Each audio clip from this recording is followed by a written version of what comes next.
anti-gay man named Elliot Morales shot a gay man in the face. Police say homophobic slurs were used before the point blank shooting, and that the alleged murderer, Elliot Morales, who is being charged with murder and weapons charges, also was following Mark Carson, 32-year-old Mark Carson, who is the victim. Morales trailed and taunted the men, yelling anti-gay slurs, asking one of them, "You want to die tonight?" according to the New York Times. Police found Carson fatally wounded on the pavement, pronounced dead upon arrival to Beth Israel Hospital. In August, police arrested Paris Wilson in the beating of a 21-year-old transgender Harlem woman. Alon Nettles died in a coma days later. Wilson made his first court appearance Tuesday. His misdemeanor charges were dropped, and the case changed into a homicide investigation. Hi, everyone. I'm Steve Handelman, host of Criminal Justice Matters. Today is a really special program for us, a departure. Instead of shooting in our John Jay studios, we've invited students and professors to engage in a town hall conversation at the Gerald W. Lynch Theater at John Jay about one of the great and most serious civil rights challenges of our time. And that is the right of gay, bisexual, lesbian, and transgender people to live their lives without fear of discrimination. To talk about what that really means and what we can do about that, we've got a special guest. He's Kevin Nadal. He's an associate professor of psychology at John Jay. He's an academic author who specializes in psychology, mental health, and educational issues. He also has a secret other life. He's a part-time comedian and a performance artist. He's appeared widely on TV, and in 2006, People magazine named him the hottest bachelor of the year. He's recently written a book called That's So Gay, which we've shamelessly used as the title of our show and our program today. Kevin, you have the floor. Thanks, Steve. So I do have to correct you, Steve. I was one of People magazine's hottest bachelors, not the, even though to you all, I'm sure I am the hottest. I am going to talk a little bit today about microaggressions. How many people here have heard of the term microaggressions before? Great, so some of you have, and one of the reasons why we've heard a little bit about microaggressions is because it has been publicized a little bit in the media, and we're hoping that today we can get the word out even more. Before we talk about microaggressions, I first want to just start off a little bit about my life and talk a little bit about where I came from. I'm the youngest son of immigrant parents. As you can see, I'm the cutest of my brothers, and I came from a family who immigrated here in the 1960s from the Philippines. Coming from the Philippines, my family was very traditional. They upheld a lot of Filipino and Catholic cultural values. And so you can imagine struggling with my sexual identity from such a young age that I may not have learned that it was okay to be gay. In fact, I may have learned that it was bad, that it was evil, that it was morally wrong.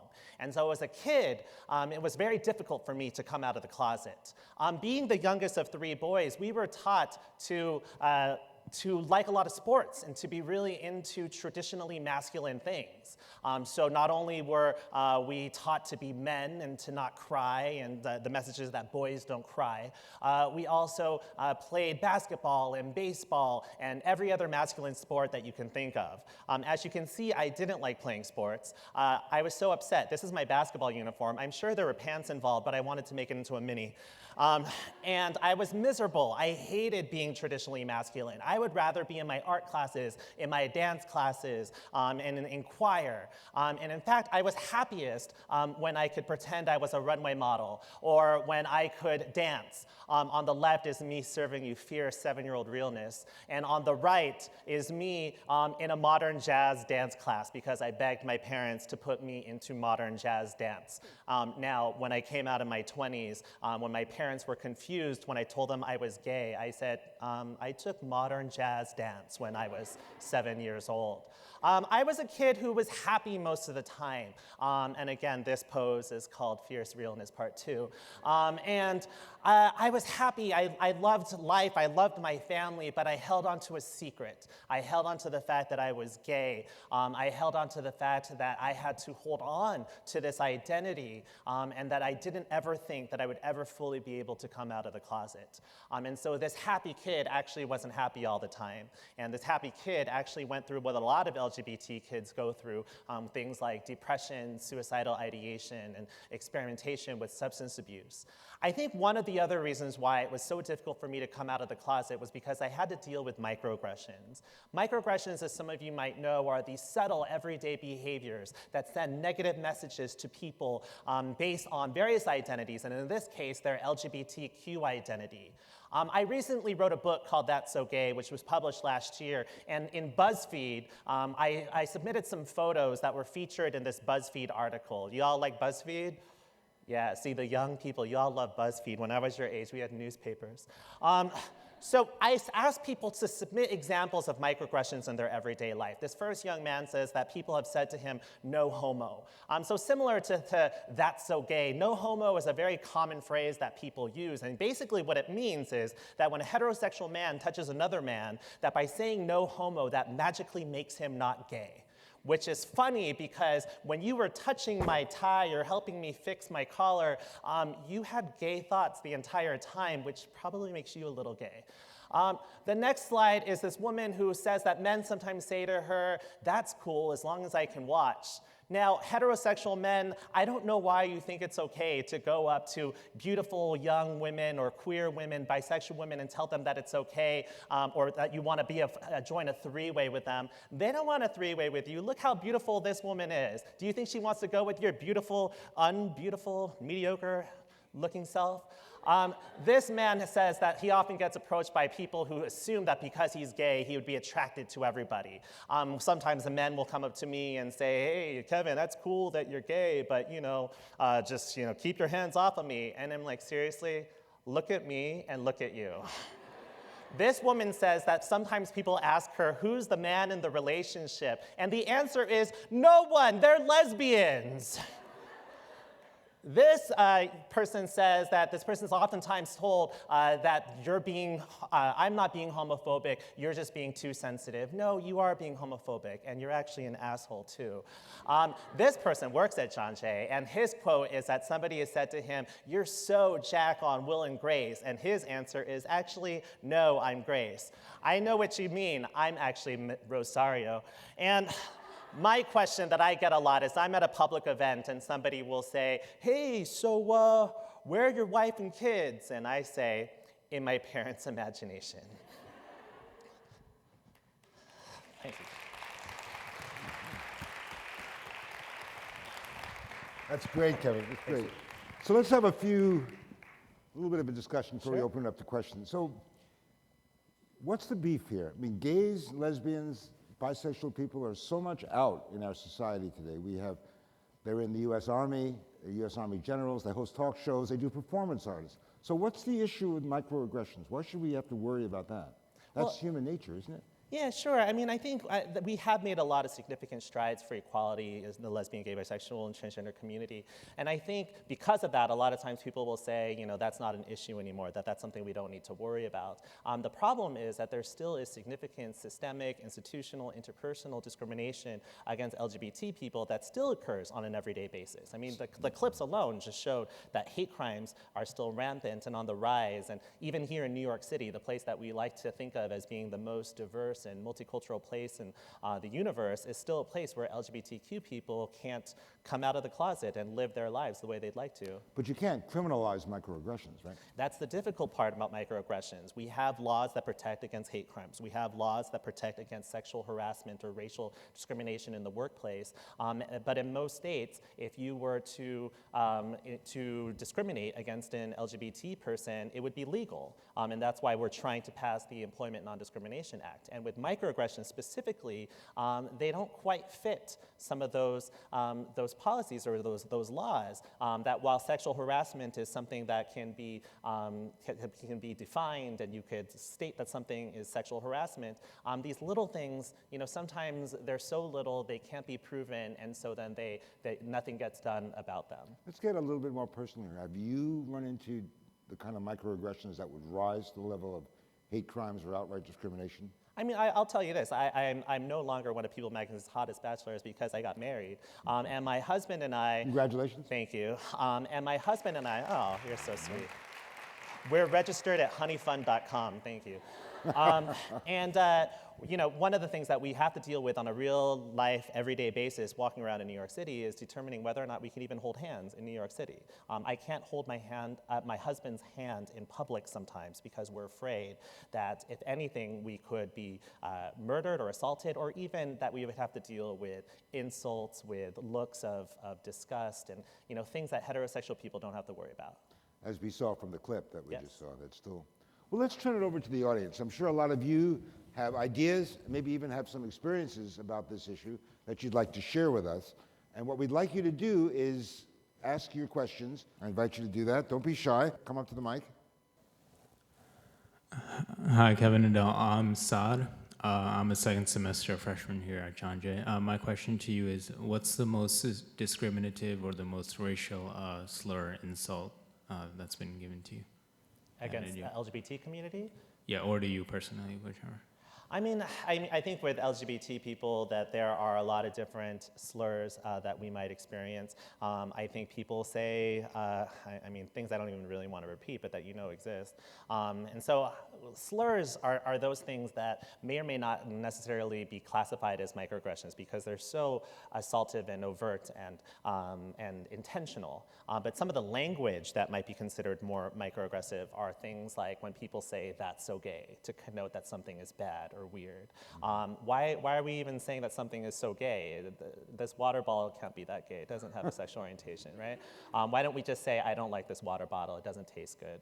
Why do we have to say that something's, why do we have to bring up sexual orientation at all? And then with transgender people, particularly, that they experience a lot of different slurs as well. People saying words, and I can say these because I think we should educate people, saying tranny is not an okay thing. Saying she-male, saying that somebody's a he-she is not. Those aren't okay. Those are not okay. Those people think that they're fine and acceptable to say, when in reality they're not. Well, we know John Jay, actually like most universities, it's a pretty liberal place. It's pretty welcoming. It's pretty tolerant.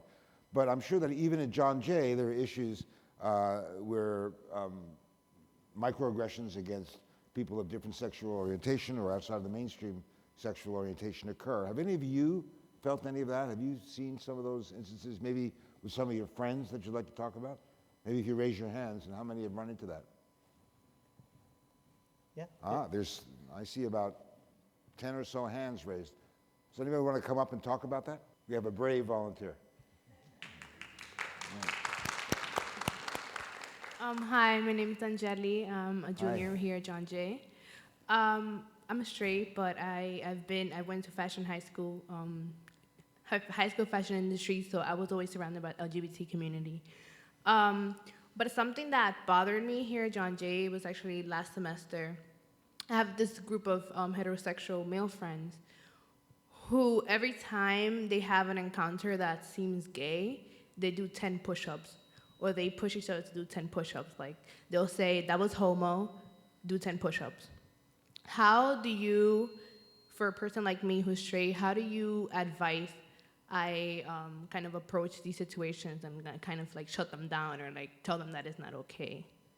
Well, the bottom line is when men, either heterosexual men, either say no homo or do things to prove that they're not gay, I think the bottom line is that they feel threatened by their masculinity, or they're threatened that their masculinity is going to be challenged or something like that. And so I think even just mentioning that to men sometimes makes them a little bit more sensitive or aware to that, because now you're pointing out that you know why they're so upset. So to say something to like, "Oh, so you're doing push-ups because you don't want to be perceived as gay, why are you so uncomfortable with being perceived as gay?" And so for them to say, "No, I don't," and then say like, well, a real person who was comfortable with their sexual orientation wouldn't care what other people think, but apparently you do. So that makes me question you.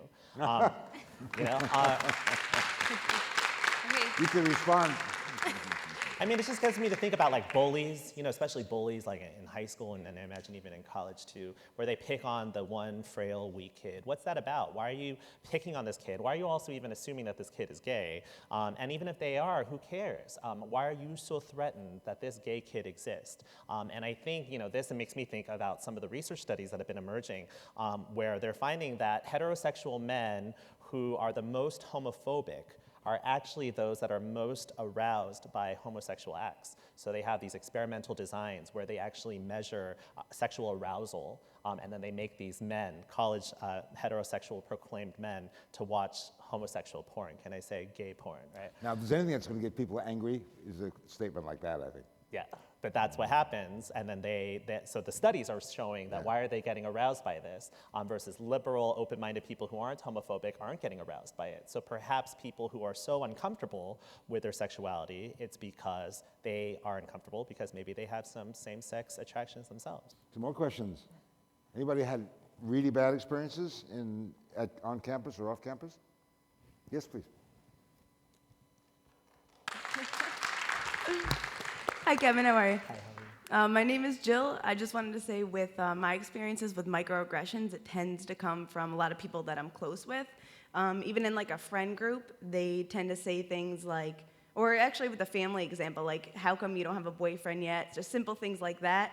And I can't tell if they know or they're trying to like a backhanded kind of thing. Sure. Yeah. Sometimes those are the worst types of microaggressions, those that come from people that are close to you, family members. And a lot of it is because people have what's called heteronormativity, where they assume that heterosexuality is the norm. So asking something that seems harmless, like do you have a boyfriend, to a woman, seems like an everyday question that a heterosexual person wouldn't even think about. Not realizing that when you ask that question to somebody who is not heterosexual, that's actually quite hurtful. It makes a person feel isolated, that you feel different, abnormal, all these certain things, and then you can't proclaim your identity yourself. That you can't then feel comfortable telling them about your sexual orientation because you already get the sense that they're not LGBT friendly. That raises another question. Let me ask you: does it worry you more when you face microaggressions by your peers, by people your own age, or by your parents or adults?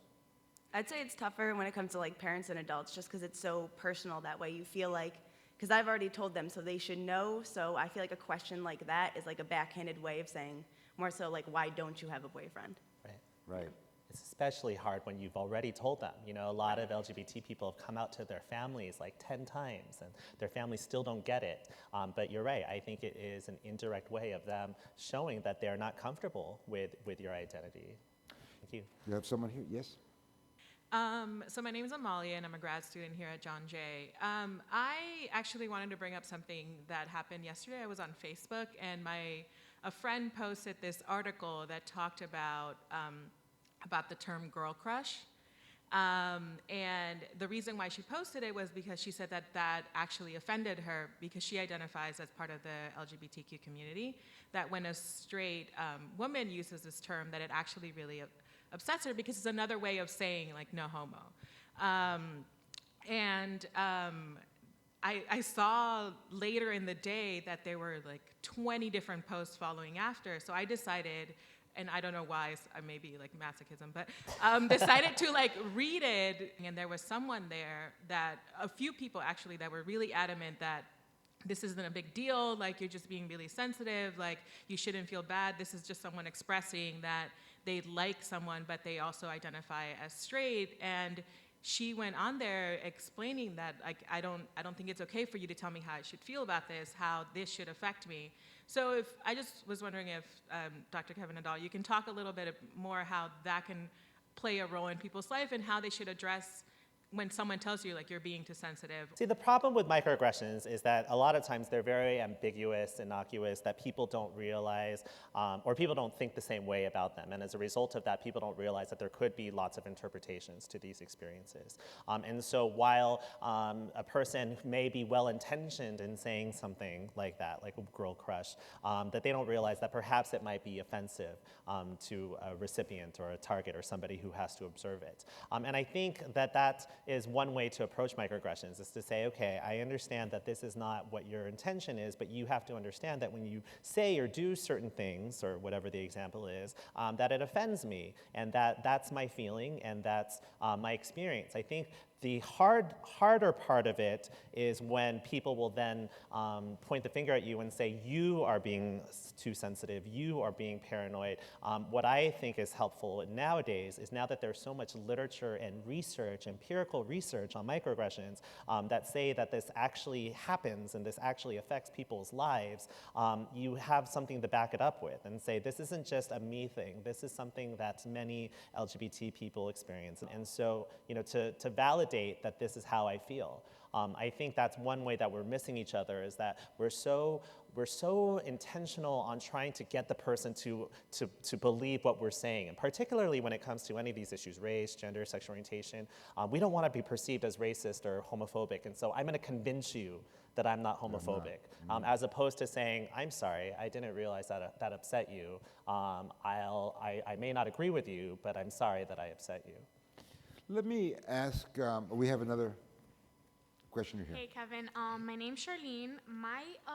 I just came through a situation a few weeks ago. I actually told one of my LGBT peers, who I thought she would understand, that I prefer dating lesbians that dress up as males. And she approached with the question as, why? You might as well just date a guy.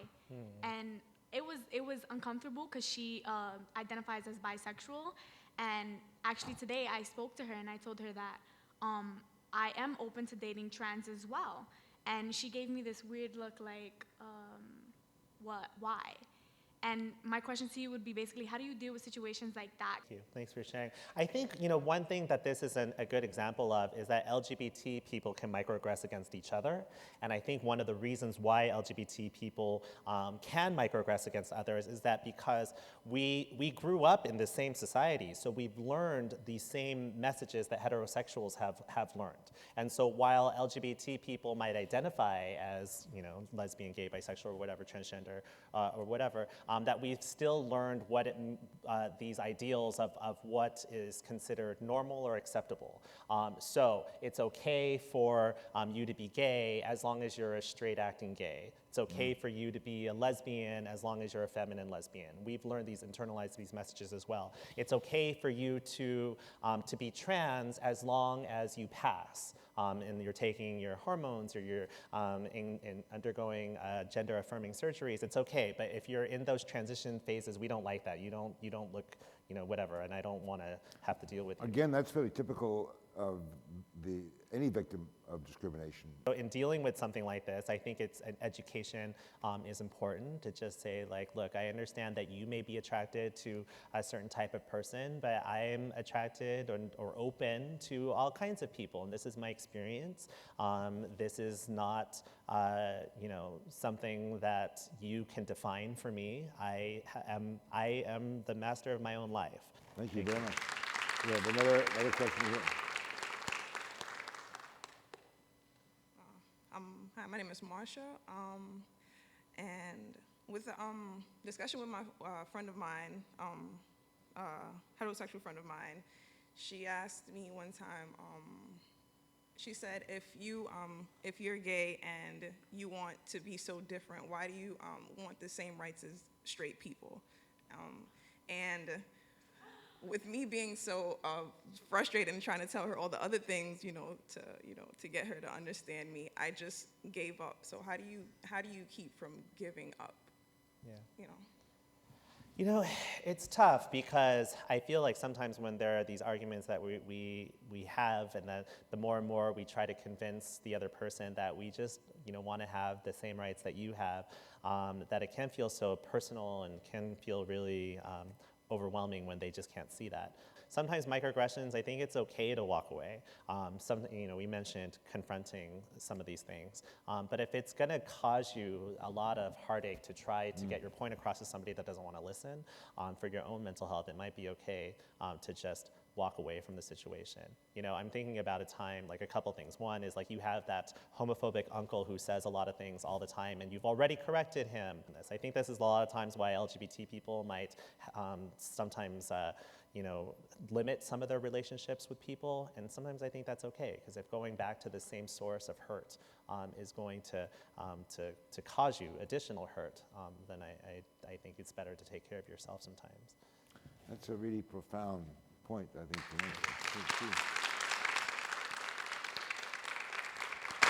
Well, let me ask a devil's advocacy question, and then we'll go to the point. You know, a lot of people who, whatever you say, and as you indicated, you know, they're not going to be convinced, and they're going to keep up whatever they think about people who are gay or lesbian or transgender. And there are people who are going to say that, you know, my beliefs prevent me from even accepting that you could be in the same room with me or that you have the same rights as me. How do you react to that? What I tell them is, like, you know, whatever your religious group is you believe in, I'm sure they've taught you a lot of things that you don't abide by today. So I could take, you know, Catholicism or Christianity, for example, that yes, there's one line in the entire Bible in the Old Testament that says that a man should not lie with another man or he'll be stoned. But there are a lot of other lines in the Bible that say that you shouldn't eat shellfish, that you shouldn't cut your hair, that you're not allowed to shave, that slaves are acceptable, that women need to obey the man. And those are unacceptable things in our society that people have learned are unacceptable. So why are we holding on to that one line? And I think, you know, we can't use religion as an excuse anymore when it's really a social justice issue. If any community is being oppressed, we need to make sure that that community, that their voices are heard, that their rights are valued, and that we do everything that we can to ensure that their lives are just as humane and satisfactory as everyone else's. So where can people go if they need help? Or they want to find out a bit more? Yeah, so we actually have at John Jay, we have an LGBT task force, and we've compiled a lot of different resources for people to go. It's listed in some of the packets we gave out to the audience members, and the link to the website is up here. And on this webpage, we have resources on campus, people that you can go to talk about LGBT issues, professors that do research involving LGBT issues. We have the student club, the LGBT student club here on campus that you can go to. Kevin, thank you so much. Thanks, It's been Steve. great to have you here. Some of you may know about a famous German pastor named Martin Niemöller, who said something in the era of the Nazi persecution of Jews, which I think still resonates for us today. He said, first they came for the socialists, and since I wasn't a socialist, I didn't speak up. Then they came for the trade unionists, and I didn't speak out because I wasn't a trade unionist. Then they came for the Jews, and I didn't speak out because I wasn't a Jew. Then they came for me, and there was no one left to speak out for me. I think that's the challenge that's there for all of us. I want to thank all of you for coming today and for joining us in this conversation. And I'll see you very soon again on Criminal Justice Matters. A really profound point, I think, for me.